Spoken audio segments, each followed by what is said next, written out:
वसल्लम के जद्द अमजद का नाम क्या था? कस्साब इनकलाब। कस्साब इनकलाब जवाब दुरुस्त है। आदिया के शौहर का क्या नाम था? हारिस बिन अब्दुल इज़्ज़ा। हारिस बिन अब्दुल इज़्ज़ा जवाब दुरुस्त है। जंगे फिज्जार में शिरकत के वक़्त आप सल्लल्लाहु अलैहि वसल्लम की उम्र मुबारक कितनी थी? 15 साल। 15। मसअब बिन उमैर को कौन सा अहम एजाज मिला था? हजरत मसअब बिन उमैर को कौन सा अहम एजाज मिला था?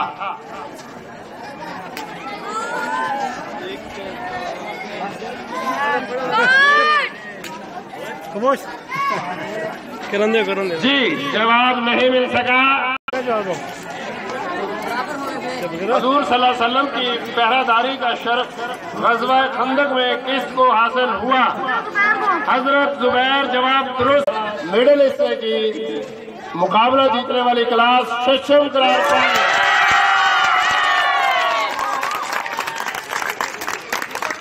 जी 9 आवाज नहीं आए बेटा, आवाज नहीं आए।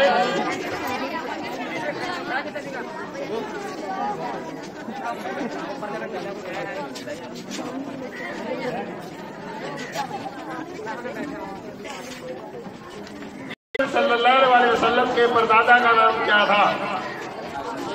हाशिम अस्सलाम उमरू था। हाशिम जवाब। सल्लल्लाहु अलैहि वसल्लम की इस फूफी का नाम बताइए जो आपके वालिद माजिद अब्दुल्ला की जुड़वा बहन थी। उम्मे हकीम बीज़ा। उम्मे हकीम बीज़ा जवाब दुरुस्त। वसल्लम की वालिदा का ताल्लुक किस कबीले से था? मीला बनु ज़हरा। कबीला बनु ज़हरा। सल्लल्लाहु अलैहि वसल्लम ने हज़रत अबू बकर से जो ऊँटनी माल इसरार कीमतन ली थी उसका नाम बताएं। कस्वा। कस्वा। सल्लल्लाहु अलैहि वसल्लम को कौन सी मशहूर ज्यादा पसंद थी? मुश्क और ऊद। सल्लल्लाहु अलैहि वसल्लम की पहरादारी का शरफ वादी और कुर्रा में किसको हासिल हुआ? हजरत अब्बास बिन बशर को। सल्लल्लाहु अलैहि वसल्लम पर पहली वही के बाद पुराने वजूद का नुज़ूल कितना अरसा बरस रहा? 2.5 साल। सल्लल्लाहु अलैहि वसल्लम के दौर में कलीब बरकार काबा कौन था? हजरत उस्मान बिन अबी तलहा। हजरत उस्मान बिन अबी तलहा जवाब दुरुस्त है। सल्लल्लाहु अलैहि वसल्लम के उन चचा बजात भाई का नाम बताइए जिनकी कुनियत अबू मोहम्मद थी। हजरत बिन अब्बास जवाब दुरुस्त है। सल्लल्लाहु अलैहि वसल्लम ने जब मदीना हिजरत की इस्लामी तारीख कौन सी थी? 27 सफर। 27 सफर जवाब दुरुस्त है।